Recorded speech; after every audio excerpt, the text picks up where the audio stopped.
Hello বন্ধুরা, আজ আমার জন্মদিন ছিল, তাই আমি জন্মদিনের কেক নিজেই বানিয়ে নিলাম। দুটো ডিম ফেটিয়ে নিয়েছি, এর মধ্যে আমি 1 কাপ চিনি দিয়ে দিলাম, সাথে দিয়ে দিলাম 2 কাপ ময়দা। এটা ভালো করে ফেটিয়ে নিয়ে এর মধ্যে আমি 1 কাপ রিফাইন তেল দিয়ে দিলাম, আর দুধ 1 কাপ নিয়েছি, পরিমাণ মতন দেবো, 1/2 কাপ দিলাম, তারপরে একটু দিলাম, সাথে দিলাম একটু এলাচের গুঁড়ো, ডিমের গন্ধটা যাতে না হয়। বেকিং পাউডার দিলাম 1 চামচ, আর বেকিং সোডা 1/2 চামচ, আর আমি কোকো পাউডার দিলাম 1 চামচ।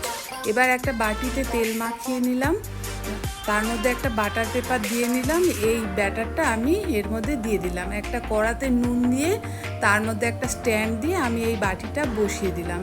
10 মিনিট পর খুলে, ঢাকনা খুলে আমি কাজু কিশমিশ আমন্ড বাদাম ছড়িয়ে দিয়েছি। এবার ঢাকা দিয়ে রেখে দিয়েছি, গ্যাসটা কম আছে। আমার 1 ঘন্টা লাগলো কেকটা বানাতে। রেডি হয়ে গেল।